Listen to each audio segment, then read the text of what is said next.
Salut tout le monde, bienvenue à Blue Chip Prospect pour un nouveau vidéo en français.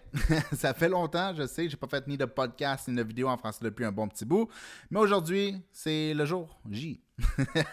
Donc, la raison pourquoi je voulais faire une vidéo aujourd'hui, dans le fond, c'était pour parler de l'échange du Canadien de Montréal avec les Columbus Blue Jackets. Je voulais parler un peu de Patrik Laine. Je sais que c'est pas vraiment le style de vidéo que je fais d'habitude. Je suis beaucoup plus centré sur les prospects puis sur le draft en général. Mais aujourd'hui, je me suis dit, on va sortir de la zone de confort un petit peu.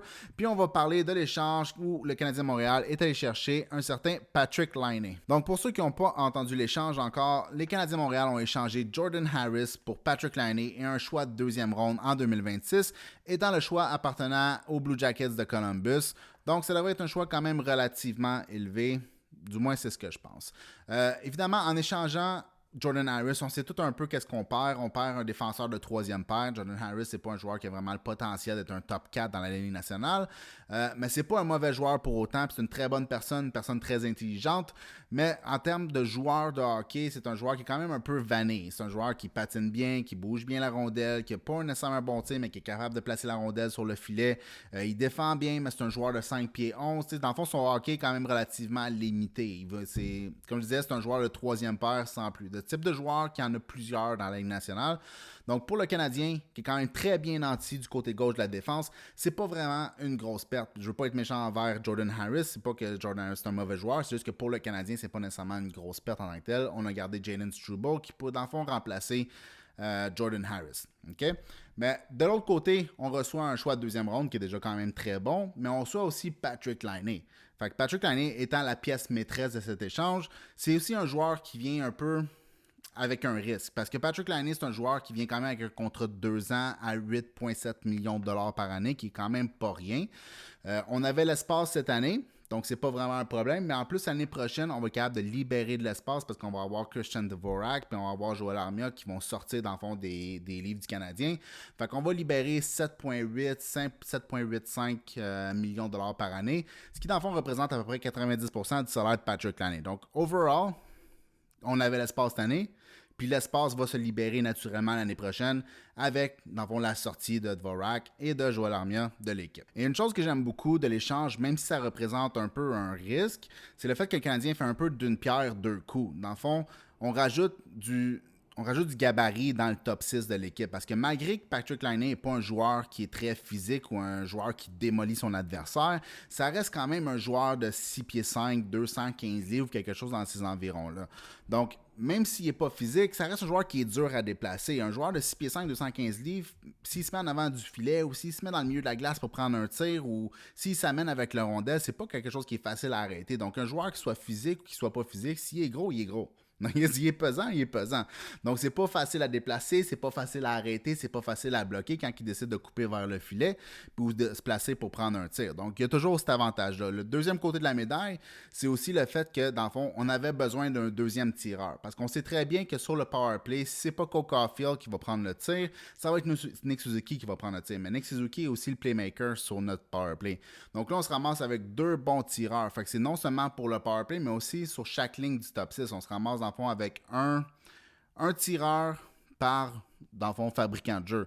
On va avoir Nick Suzuki qui peut jouer avec soit Patrik Laine ou Cole Caufield, puis on va avoir Kirby Dach qui peut jouer avec soit Cole Caufield ou Patrik Laine ou vice-versa. Donc, ça vient vraiment comme un peu équilibrer le top 6 du Canadien de Montréal en rajoutant un autre tireur, un tireur de volume, un tireur de précision dans le top 6 du Canadien de Montréal. Une chose qui est vraiment excellente aussi pour le Canadien, c'est le fait que Patrik Laine, même si on entend son nom depuis des années et des années, ça reste un joueur qui est juste un an plus vieux que Nick Suzuki. C'est pas comme si le gars il a 35 ans, le gars il a 26 ans, Nick Suzuki a 25. Fait qu'il est juste un petit peu plus vieux dans le fond que le core du Canadien de Montréal. En fond, il est un peu plus vieux que Cole Caufield, un peu plus vieux que Kirby Dach, un an plus vieux que Nick Suzuki. Mais n'empêche que si Patrik Laine réussit à redevenir un petit peu qu'est-ce qu'il était, soit en totalité ou en partie, n'empêche que ça fait en sorte que c'est un joueur qui peut faire partie du corps de l'équipe. Si ça va très bien, dans 2 ans, on le re-signe puis il fait partie de l'équipe pour autant de temps que Kent Hughes voudra. Puis si ça ne fonctionne pas, on le laisse on le laisse marcher, puis il s'en va, puis ça finit là, dans le fond. Ça va avoir été un risque, on va avoir pris le risque, puis au moins le Canadien de Montréal va avoir essayé de s'améliorer d'une certaine façon. On va avoir essayé quelque chose, qui est une bonne chose. Mais après ça, si ça fonctionne, par contre, on se ramasse avec un autre joueur qui n'est pas un vieux joueur, qui va pas être rendu à 38 ans puis qui patinera plus. On va avoir un gros joueur qui est bourré de talent, qui est un des meilleurs tirs dans la Ligue nationale, mais qui est juste un an plus vieux que notre capitaine. Donc c'est excellent comme échange de ce côté-là. Et ça fait en sorte que si on s'arrête 30 secondes pour penser au futur top 9 de l'équipe du Canadien de Montréal, on se ramasse avec Juraj Slafkovsky, Nick Suzuki, Cole Caulfield qui sont tous signés à long terme. Après ça, on a Patrick Laine, on a Alex Newhook, on a Kirby Dach, on a Joshua Roy, on a Ivan Demidov, on a Michael Hage. C'est tous des joueurs, dans le fond, qui sont jeunes. C'est tous des joueurs de différents skill sets. Dans le fond, si tu vas avoir des gros bonhommes, on va avoir Kirby Dach, Patrick Laine, Juraj Slafkovsky, qui sont tous des joueurs de 6 pieds 3, 6 pieds 4, 6 pieds 5. Si tu veux des joueurs très rapides, on va avoir Alex Newhook, on va avoir Michael Hage qui patine comme le vent aussi. Si tu veux des joueurs qui sont d'excellents fabricants de jeu, on va avoir Ivan Demidov, on va avoir Kirby Dach, on va avoir Nick Suzuki. Si tu vas avoir des joueurs qui tirent la rondelle puis qui font plein de buts, qui ont juste un tir foudroyant overall, tu vas avoir Cole Caulfield, Patrick Laine puis Ivan Demidov jusqu'à un certain point. Fait que overall, ça fait en sorte qu'on se ramasse avec un top 9 qui est un très bon top 9, mais aussi un top 9 qui est très diversifié.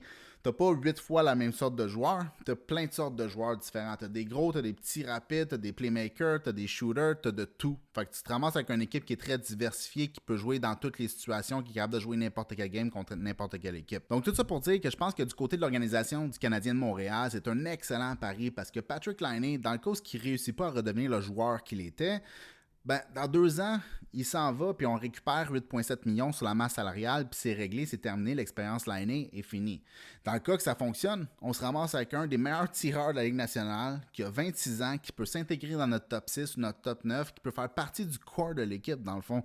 Donc, c'est un excellent pari, c'est un excellent choix. Je pense que, surtout dans le fait que tu donnes Jordan Harris, qui est un joueur de surplus, dans le fond, on n'a pas nécessairement de besoin, pas pour être méchant envers lui, encore une fois, mais vraiment juste dans le sens qu'on n'a pas vraiment besoin de lui parce qu'on déborde de joueurs du côté gauche à la défense, puis on se ramasse avec un gars comme Patrick Laine. Donc, overall, je trouve que l'échange a fait une tonne de sens pour le Canadien de Montréal.